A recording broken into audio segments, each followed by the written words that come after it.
नमस्कार आप सभी को आपके ही अपने प्यारे से YouTube चैनल VR एजुकेशन के ऊपर में आप सबों का बहुत बहुत स्वागत है।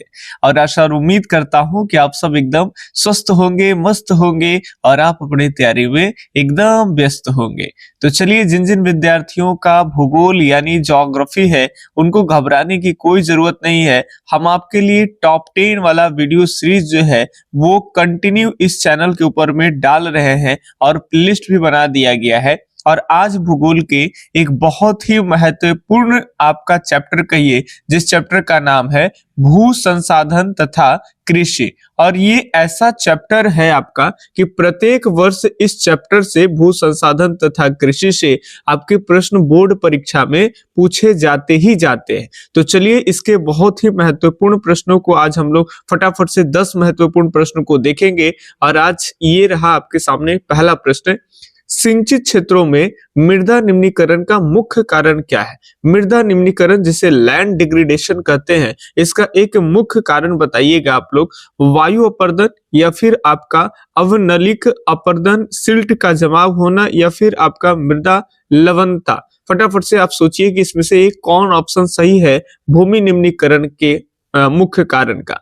तो ये ध्यान से समझिएगा। देखिए, भूमि निम्नीकरण कहाँ होता है? जिस जगह पे, जिस इलाके में मान लीजिए मिट्टी है और यहाँ पानी का जमाव बहुत ज्यादा हो जाता है, हम ज्यादा पानी देते हैं, तो यहाँ क्या होता है आप देखेंगे कि जब यही पानी सूख जाएगा, पानी ज्यादा होने के कारण इस मिट्टी में लवण की मात्रा क्या हो जाती है, तो बढ़ जाती है। ठीक है। और लवण की मात्रा जब बढ़ती है तो जब ये पानी सूख जाएगा तो कुछ दिनों के बाद देखेंगे कि ये मिट्टी के बीच में बहुत ज्यादा गैप आपको नजर आएगा। जैसे जिस जमीन पे खेत में धान वगैरह लगता है तो देखिएगा धान में काफी सारे पानी की जरूरत होती है। धान कहने का मतलब रोज स्नान एक बात है, मतलब जड़ तक पानी उसमें रहना ही रहना चाहिए। तो जैसे ही धान कट जाते हैं उसके बाद उस खेत में देखेंगे कि लैंड डिग्रेडेशन होता है जी, मिट्टी में गैप होता है। कई बार तो आपके पांव इस तरह से फाट में ही चला जाता है। इसको फाट, दरार, ऐसे अलग अलग शब्द अलग अलग इलाके में लोग प्रयोग करते हैं। तो ये होता है अत्यधिक पानी देने के कारण मिट्टी में लवणता बढ़ जाती है, तो भूमि निम्नीकरण होता है, यानी डी उत्तर एकदम सही हो जाएगा। ठीक है, मृदा में लवणता के कारण। अगला प्रश्न ये काफी हल्का प्रश्न है, अगर आप पढ़े हैं तो आराम से बनाएंगे। इनमें से कौन उत्तर भारत में रबी की फसलें, जो बच्चे 10th क्लास में भी अच्छे से पढ़े होंगे वो भी इस प्रश्न को एकदम बाखूबी ढंग से हल कर लेंगे। चलिए बताएंगे कि उत्तर भारत में एक रबी फसल कौन है? गेहूं, कपास, बाजरा, मक्का। आप सब जानते हो कि कपास जो है वो आपके रबी फसल नहीं आते हैं। इसके लिए काफी वर्षा और खिली धूप की आवश्यकता होती है। और मिट्टी की भी बात कर ले तो काली मिट्टी की आवश्यकता होती है। याद रखेंगे, उत्तर भारत में गेहूं जो है वो रबी फसल का उदाहरण है। ठीक है। और अगर पूछा जाए कि भारत के एक महत्वपूर्ण अगर फसलों की अगर बात की जाए तो वो आपका आएगा जी चावल। याद रखेंगे क्या आएगा? चावल भारत का पहला महत्वपूर्ण फसल। और दूसरे महत्वपूर्ण फसल की बात कर लेंगे तब आ जाएगा आपका क्या आ जाएगा, तो गेहूं आ जाएगा। ठीक है। और आपको बताते चले, विश्व में सबसे ज्यादा चावल का उत्पादन जो है वो चीन के अंदर में होता है। और भारत में राज्य अगर पूछा जाए आपसे तो पश्चिम बंगाल राज्य में जो है वो चावल का खेती जो है वो सबसे ज्यादा होता है। बंगाल। ठीक है, आप इसको समझ जाइएगा, यहाँ उंगलियों से लिखने में दिक्कत होता है। तो पश्चिम बंगाल राज्य में सबसे ज्यादा चावल होता है। अब वर्ल्ड में पूछा जाए तो चीन में। वहीं अगर गेहूं की बात कर लेंगे और गेहूं के उत्पादन में भी चीन का स्थान पहले स्थान पे आता है। लेकिन राज्य में पूछा जाए तो भारत में सबसे ज्यादा गेहूं का उत्पादन जो है उत्तर प्रदेश में होता है, यानी यूपी में होता है। तो ये सारी बातें अब ध्यान में रखते चलेंगे। अब नेक्स्ट अगर हम प्रश्न के ऊपर में देखें तो ये रहा आपके सामने, काफी उत्पादक राज्य है। बताएंगे कॉफी उत्पादक राज्य में अग्रणी राज्य कौन सा है? कर्नाटक है, बिहार है, उड़ीसा है या फिर पंजाब है? फटाफट से आप सही उत्तर देते चलेंगे। तो देख एकदम इजी है, आप अगर भूल जाते हो तो क से कॉफी और क से ही आपके क्या हो जाएंगे? कर्नाटक हो जाएंगे। यानी ये उत्तर यहाँ पे एकदम राइट है। अगली नेक्स्ट क्वेश्चन की अगर तरफ हम देखें तो ये आपके सामने है, काफी पॉपुलर चीज है ये, ठीक है। भारत में हरित क्रांति जिसे ग्रीन रेवोल्यूशन कहा जाता है, और ग्रीन रेवोल्यूशन का सूत्रपात जो है वो कब हुआ था? 1947 के अंदर में, 1950-51 के दौरान, 1967-68 के दौरान, 1997-98 के दौरान। फटाफट से आप एक ऑप्शन चूज करके बताएं हमें।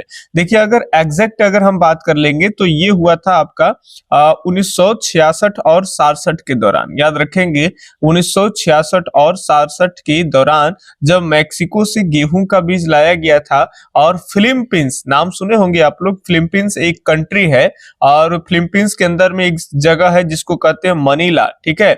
ये मनीला ना विश्व का सबसे बड़ा राइस रिसर्च सेंटर है। ये ध्यान रखेंगे कि अगर विश्व का सबसे बड़ा चावल अनुसंधान केंद्र कहा जाएगा तो आपके फिलीपींस के मनीला हो जाएगा।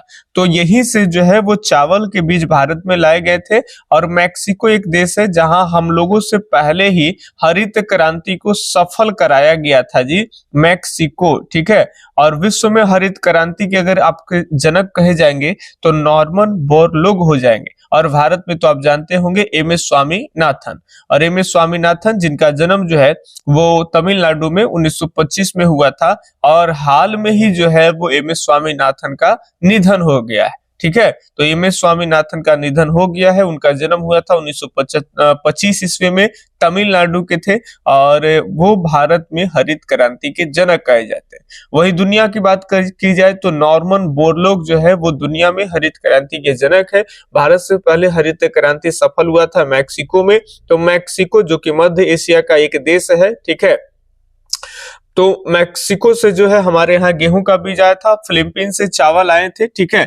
इंदिरा गांधी के शासनकाल में हरित क्रांति को सफल कराया गया था। लाभान्वित राज्यों की बात कर लेंगे तो उत्तर प्रदेश का पश्चिमी वाला हिस्सा है, जिसमें आपका, और बात करें तो हरियाणा का इलाका है, और बात करें तो पंजाब का इलाका है। इन राज्यों में जो धनी किसान थे, उन्हीं धनी किसानों के ऊपर में भी सरकार उनको टारगेट करके वहां ही ये योजना को जो है वो सफल बनाए। अब इन धनी किसान को ही क्यों टारगेट किए, उसके पीछे का बहुत सारा रीजन है, जहां पे सरकार जो है वो सभी चीज जो है फ्री में अगर दे दी जाए तो मुश्किल हो। बिहार में बहुत सारे किसान गरीब किसान थे, सरकार नए नए बीज उर्वरक अगर मुहैया कराए कम दाम पे भी लेने के लिए तैयार लोग नहीं थे, इतनी स्थिति खराब थी। और अगर फ्री में देना चाहे तो आप तो जानते ही होंगे कि जिसको खेती करने के लिए 5 कट्ठे की जमीन भी नहीं रहेगा, वो भी कहेगा कि हमको 10 बोना दे दीजिए, 20 बोना दे दीजिए, ठीक है। ले लेके बेच बाच देगा उन्हें। तो सरकार के जो नए नए बीज है उसको भंजा करके लोग पैसे कमा लेंगे। बहुत तरह की चीजें है, ये भी होते। तो सरकार भी कोई बुड़बक नहीं है। खैर, तो ये आपका ऑप्शन के मद्देनजर रखते हुए ये सही उत्तर हो जाएगा सी, 1967 और 68। अगर 66 और 67 रहता, 1966 और 67, तो वो एकदम एक्यूरेट हो जाता, एकदम बढ़िया वाला, लेकिन नहीं है। तो ऑप्शन के हिसाब से ये उत्तर सही हो जाएगा। चलिए नेक्स्ट क्वेश्चन की तरफ देखें। ये जो है वो एनसीईआरटी बुक में इसका जिक्र है, और उसका शॉर्ट फॉर्म ही आपसे पूछ लिया गया है। SFDA किस संदर्भ में वर्णित है? वनारोपण में, सीमांत किसान विकास में, या फिर आपके लघु कृषक विकास में, या फिर नहर प्रणाली में? फटाफट से आप जवाब दीजिए। तो इसके बुक्स में आप देख पाएंगे SFDA का मतलब होता है एस से स्मॉल, F से आपका फार्मर, D से डेवलपमेंट, और A से एजेंसी, ठीक है। हिंदी में अगर बात कर लेंगे तो ये हो जाएगा आपका लघु कृषक विकास। याद रखेंगे, लघु कृषक विकास। तो फटाफट से आप लोग कमेंट भी करते चलेंगे कितने आपको सही हो रहे हैं और कितने गलत हो रहे हैं, जरूर लास्ट में आप हमें बताएंगे। और सेशन आपके लिए एकदम अब प्रयास कर रहे हैं कि जल्दी जल्दी वीडियो अपलोड किया जाए, क्योंकि आप लोगों का एग्जाम नजदीक आ रहा है। तो उसको लेकर के हम खुद ही ये मेहनत कर रहे हैं कि आप लोग को अधिक से अधिक सभी चैप्टर का वीडियो मिल पाए। इनमें से कौन क्षेत्र सूखा संभावित क्षेत्र है? पश्चिम बंगाल, उत्तर प्रदेश, गुजरात, या फिर आपके उत्तराखंड? तो आप सब जान रहे हो कि पश्चिम बंगाल में वर्षा होती है अच्छी खासी, उत्तर प्रदेश में भी होती है, और आपके उत्तराखंड में भी होती है। कई बार उत्तराखंड में बाढ़ आ जाते हैं। इसमें से गुजरात जो है वो सूखे संभावित क्षेत्र के अंतर्गत आते हैं। अब गुजरात के सभी भाग नहीं आते हैं। गुजरात का ज्यादातर जो पश्चिमी हिस्सा है उधर बारिश कम होती है, ठीक है। खैर, लेकिन इसमें आपका आ जाएगा ऑप्शन के हिसाब से गुजरात सही हो जाएगा। अगले सवाल की तरफ अगर हम बात करते हैं तो सवाल है आपका, निम्नलिखित में से कौन फसल शुष्क कृषि से संबंधित नहीं है? बताएंगे कि शुष्क कृषि से संबंधित नहीं है। आप लोग चैप्टर के अंदर पढ़े होंगे, आर्द्र कृषि के बारे में पढ़े होंगे, इसके अलावा शुष्क कृषि के बारे में पढ़े होंगे, ठीक है। और इसके अलावा बहुत सारे कृषि, शुद्ध बोया गया क्षेत्र, निवल बोया गया क्षेत्र, ऐसे करके आप बहुत सारी चीजें पढ़े होंगे इस चैप्टर में। नहीं भी पढ़े तो कोई दिक्कत नहीं, यहाँ जितनी बातें बता रहे हैं उसको आप गौर से कॉन्सेंट्रेट करके सुन लीजिए, आपका वहीं से काम हो जाएगा। फसल में अगर शुष्क की बात की जाए तो मूंगफली एकदम जो है से कि होगा कि नहीं। चलिए, शुष्क कृषि संबंधित पूछ रहा है कि नहीं है कि नहीं है, ये जरूर बढ़िया से प्रश्न पहले पढ़ लीजिएगा, उसके बाद आप ऑप्शन पर देखिएगा। क्योंकि कई बार है और नहीं है में एक गलती हो जाता है कि पूछ रहा था नहीं है आप मार दिए है, या पूछ रहा था है आप मार दिए नहीं है। खैर, तो ये शुष्क से नहीं है तो मूंगफली तो शुष्क से है। ये ज्यादातर जिधर कम बारिश होती है उधर जमीन बलुई हो जाता है, और बलुई वाले इलाका में मूंगफली की खेती काफी अच्छी होती है। अगर गन्ना की बात कर लेंगे तो नहीं, ये गन्ना में बारिश का काफी अच्छा चाहिए, ठीक है, ये इसमें अधिक वर्षा की जरूरत होती है, तो गन्ना इसमें से नहीं होगा। बाकी ज्वार है, रागी है, ठीक है, और भी बाजरा है, ये सब शुष्क कृषि में आते हैं। मूंगफली, ज्वार, बाजरा, रागी, ये किस में आएंगे? शुष्क में। तो गन्ना यहाँ सही उत्तर हो जाएगा, बी ऑप्शन सही। चलिए अगले प्रश्न के ऊपर में बढ़ते हैं, और ये रहा काफी आपके सामने इजी प्रश्न इसको बोलते हैं, ठीक है। हल्के हल्के भी प्रश्न आपके बोर्ड परीक्षा में रहते ही रहते हैं। प्रश्न है आपसे, निम्नलिखित में से कौन पेय फसल है? चाय है, कॉफी है, दोनों है, या फिर इनमें से कोई नहीं।